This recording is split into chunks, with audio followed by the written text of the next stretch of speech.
Welcome to another episode of Chad Sports Talk. Welcome to week 2 of the college football season, 2025-26. That's right. We're up to week 2 already, and definitely had some interesting games these past couple weeks. Yeah, I didn't do week 0. I was kind of fine behind schedule, so I didn't cover Farmageddon from Dublin. My bad. But last week, definitely a lot of interesting games. Seeing Boise State get demolished by South Florida, definitely I think no one saw that one on that radar. Nor did we see Florida State just destroy Alabama. Clemson LSU was a great matchup. Miami Notre Dame was a great matchup. You know, I lost both of those contests. I went 7-5 last week in my picks. Respectable. Definitely some games didn't go the way I anticipated. The Ohio State-Texas game was great. Nice defensive showdown. There's a lot of people already anointing Arch Manning as the next great thing. He stumbled out of the gate of his first start of the season as him being QB1. He's going to bounce back. He's a Manning.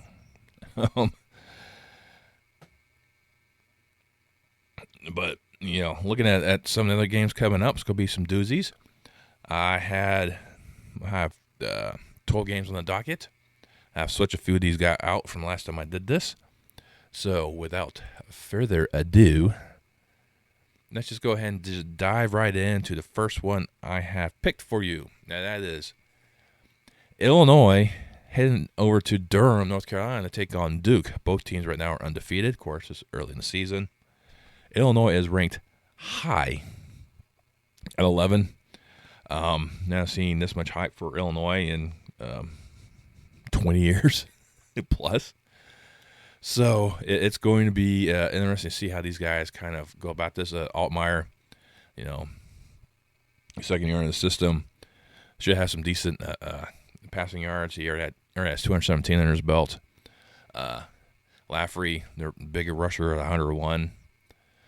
But if you look at Mensa for the Blue Devils, almost 400 yards passing. Almost 390. Let's pinpoint a little bit more. With 3 touchdowns. It's the running attack that's going to be an issue for the Blue Devils because their highest rusher right now only has 69 yards. Giddy. But it's the aerial attack that Devils have that's going to play havoc for the Illini. So we'll kind of see how these two kind of square off because they took on NCAA members last week, and Illinois had a lot better game offensively, defensively than Duke did. But I'm not going to hold my breath with this one. Analytics-wise, it's pretty much down the middle with a slight edge to Duke at 50.6. So this is pretty much a toss-em game.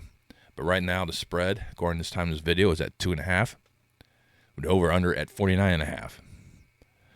The way those two offenses seem to put up some points, I do have a feeling somebody's going to be up there in the 30s. It's going to be like a 30-28 affair. So I will take the Illini in this head-to-head matchup to go to 2-0 and see where they can kind of go from there. Now we deal with the battle of the Cy-Hawk Trophy between Iowa State and Iowa. Over there in Ames, Iowa. And Iowa State right now, 2-0. I mean, they've already played 2 games already this season. Beck right now is phenomenal. Over 460 yards passing, 5 touchdowns.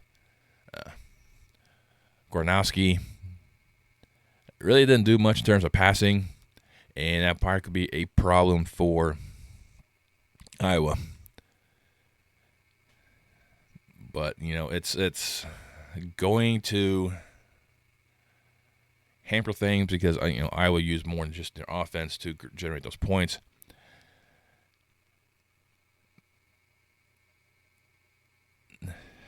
But can Iowa's defense stop Iowa State? That's going to be a key factor in this one. I almost want to go with Iowa just because of just how this thing goes, but analytics has Iowa State at 65%. Right now, the spread favors Iowa State at 3.5. Over under 42.5.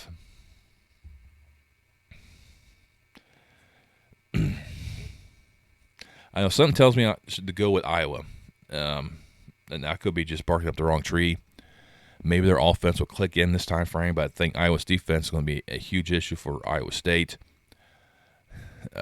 But if it's close like it was against Kansas State in Dublin, spells a doom for Iowa. But I'm going to take Iowa in the upset. I mean, that could be, smoking something, but,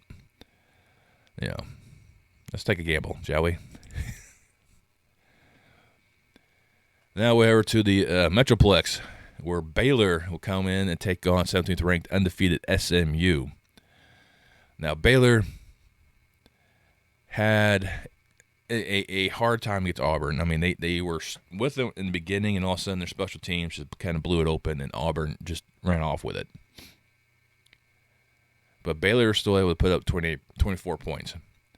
Now, SMU took on East Texas A&M, formerly known as A&M Commerce. So Robertson had almost 420 yards passing, 3 touchdowns. Jennings for the Mustangs, 260 yards with 2 Ds and an interception.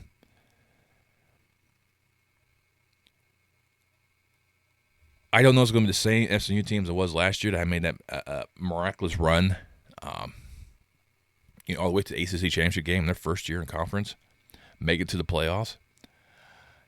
I think that little Cinderella bubble is going to pop.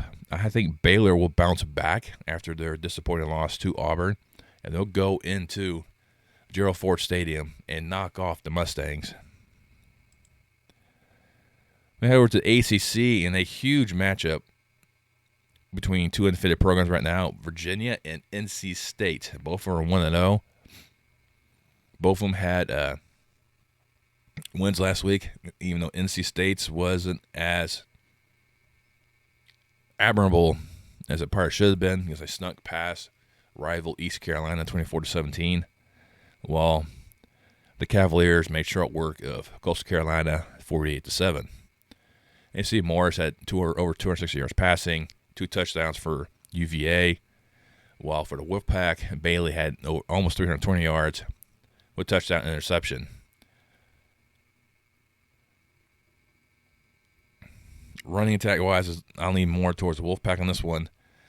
I think the Wolfpack, winning that close game against a rival, bring in Virginia, get conference play in, and kind of see how things going to play out. Right now, analytics has it at Virginia at 51%, but the spread is in favor of NC State at 3.5. So that kind of lets you know, coin toss, you could go either way. But I will take the Wolfpack to win their opening game of ACC play. Up to the Carrier Dome, a.k.a. the JMN Wireless Dome, where the Syracuse Orange will play host to the undefeated UConn. UConn had a great year last year, probably a little ahead of schedule in terms of that. Syracuse had a decent performance against Tennessee. Tennessee was just way too much for them. For the Huskies, Fagnano, 260 yards with 3 touchdowns, and their shellacking of Central Connecticut State. While Willis, Angeli had 270 yards with a touchdown and interception. Rushing-wise goes more towards UConn with Edwards. That's 115. Willis has 91, but he had 3 touchdowns. And that's going to be a key thing, is that rushing attack by the Syracuse Orange. Can they continue to maintain that, continue to run the ball, grind it out? That would force the Huskies to make errant throws, try to play catch-up. That's what Syracuse will have to do. Right now, analytics has Syracuse almost at 67%. They have a 6.5-point spread advantage as well. I am also taking Syracuse. I don't think they're going to win as easily as analytics says. But I do think Syracuse should have a decent time and be able to at least get by with at least a 6-point victory. So you might want to take UConn for the points if you're the one that, maybe think about that one. Now we head over to Conference USA. A little early for this one, but we head to Jacksonville, Alabama, where the Gamecocks, Jacksonville State, will play host to Liberty Flames. Right now, Liberty is 1-0. They had a guess who performed against Maine, and it went at 28-7, while Jacksonville State kind of got manhandled by UCF, 30-17. And that fast go for the Flames. Had 3 touchdowns in the air. He also had another touchdown on the ground for 63 yards. What? Wimpsat for the Gamecocks, almost 140 yards with that interception. So right now, everything kind of for Jacksonville State is kind of handling or getting mishandled. There we go. There's a word I'm trying to look for. Right now, analytics has it Jacksonville State at 58%, but the spread has it at Liberty at 6.5. That's a big difference between those two. I myself think Liberty is going to be too much to handle once again. I think Jacksonville State had a decent run last year, but I think this is going to be Liberty's year to kind of run the roost at Conference USA, and I think they'll get past the Gamecocks easily. And that classic rivalry game, all the way back to the days of the Big 8, the border war between Kansas and Mizzou. This should provide some great sparks between these two. But kind of been dormant for years because of Mizzou's move to the SEC. See how these two will rekindle this hate relationship. For the Jayhawks, Daniels in 2 games had 456 yards, 7 touchdowns, and interception, while Henshaw has 158 yards and a touchdown. When you look at Mizzou, Perbula, 280 yards plus with 2 touchdowns, and Hardy, already a 100-yard carrier with a touchdown. Now, if I'm butchering these names, I do apologize. But if you look at the past 2 opponents that Kansas has, they walloped Fresno State, and then they walloped Wagner, so nothing really there. And Mizzou took care of Central Arkansas, quite handily, I might add. So this is going to be the first true test between these two teams. Right now, analytics has Mizzou at 64%. The spread also has Mizzou at 6.5. The stats show more Kansas, but look who Kansas took on. Look how Mizzou took on. I will take Mizzou in this one, but I do think it's going to be closer. I think it's going to be like a 3-point affair. I think this is going to be a tight game between these two. Fought hard, but I do think the Tigers will take the win in this rekindled rivalry. They head back out to Eugene as they take on Oklahoma State. Now, last week I covered a game against Montana State. I thought Montana State would make this a game last week, and I was sorely surprised that it was not, as Oregon just rolled over Montana State 59-13. Oklahoma State struggled a bit against UT Martin, but still won 27-7. We'll see how these two kind of go. For the Ducks, over 200 yards, 3 touchdowns in the air, with Winningham, 68 yards and a touchdown on the ground. For the Cowboys, Flores, 136 yards, no touchdowns. And Hicks, 56 yards on the ground, no touchdowns. So looking at this, I have a feeling it's going to be the Ducks all the way on this one. Right now, analytics has it at 93%, Oregon. The spread has it at 27.5. They're not giving Oklahoma State any credit in this game. I don't know, 27 seems a bit much, but I have a feeling they're going to do that. I have no quarrels. This is going to be Ducks all the way as they go 2-0. Now we head down to Norman, Oklahoma, as the undefeated Sooners, 18th ranked, to get 15th ranked Wolverines of Michigan in a very big-time matchup between these two programs. And both of them coming off of, decent victories. I mean, Michigan beat New Mexico 34-17, while Oklahoma knocked off Illinois State 35-3. Underwood for the Wolverines, 250 yards with a touchdown, and Haynes almost 160 yards on the ground with 3 touchdowns. For the Sooners, Mateer over 390 yards with 3 touchdowns and a pick.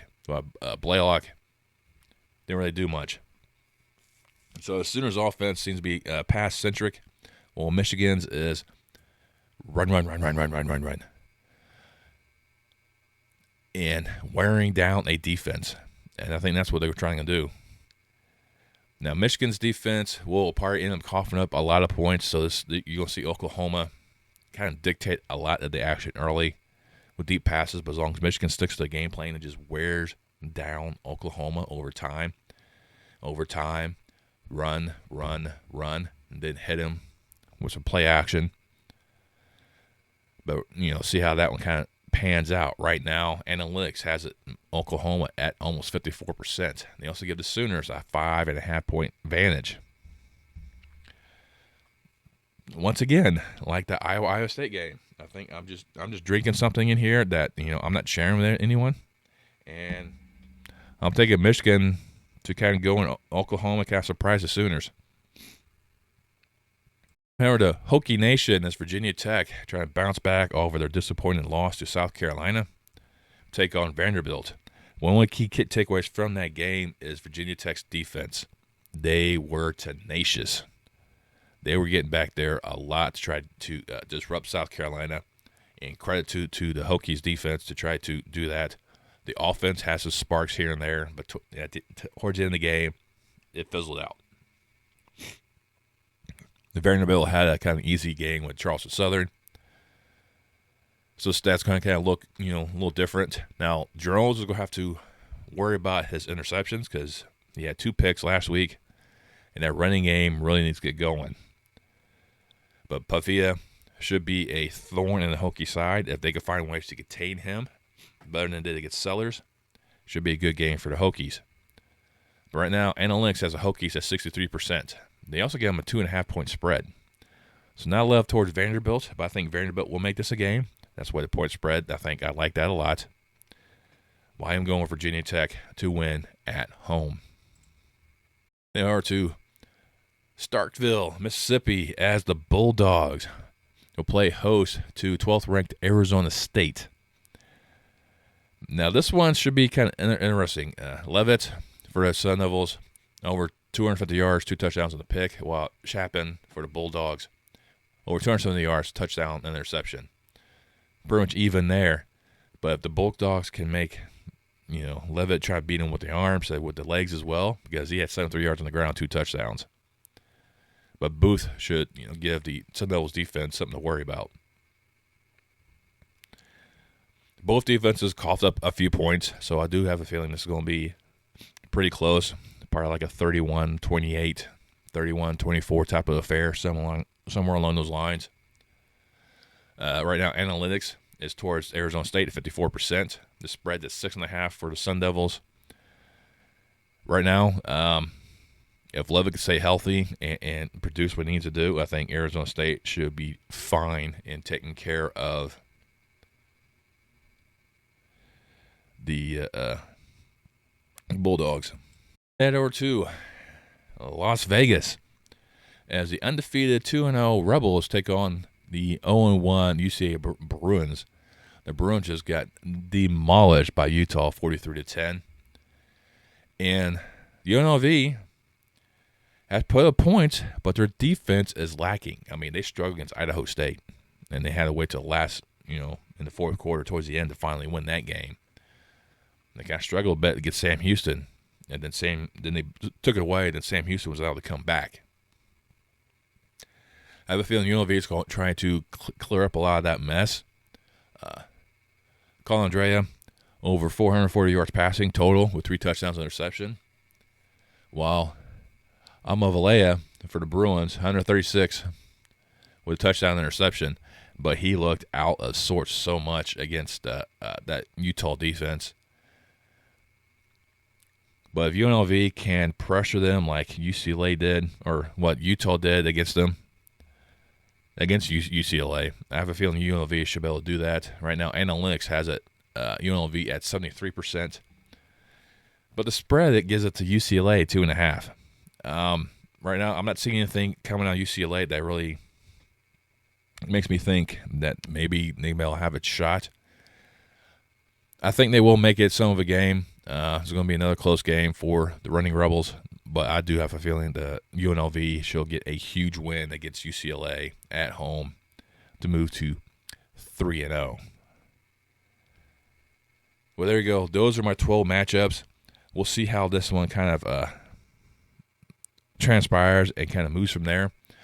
Some other games out there that I kind of thought about, like Fresno State, Oregon State, San Diego State, Washington State, BC, Michigan State, Texas State, UTSA, and their big rivalry game there. Those are some games I looked at, didn't quite go with, but these 12 games should give you a nice sampling, and you'll start seeing teams start to, someone start to move away. Hey, let me know down below what games you think I should have covered, which games that I am covering. Do you like my picks, or which ones do you think I am totally drunk on? I mean, that could be a possibility. Let's make sure the comments below. Another thing you do is help out this video, is give it a thumbs up. It really helps. Pushes this up in the algorithm patterns. YouTube algorithms that we must pay homage to with their sacrifices there so often, so that way we can enjoy the video sensations to our frontal cortexes. Another thing you do to help this channel is absolutely free. It doesn't cost you anything. And subscribe to this channel. Click that subscribe button, click that bell icon, and turn off notifications next time I post any more content on my channel. And I will see you next time on Chat Sports Talk.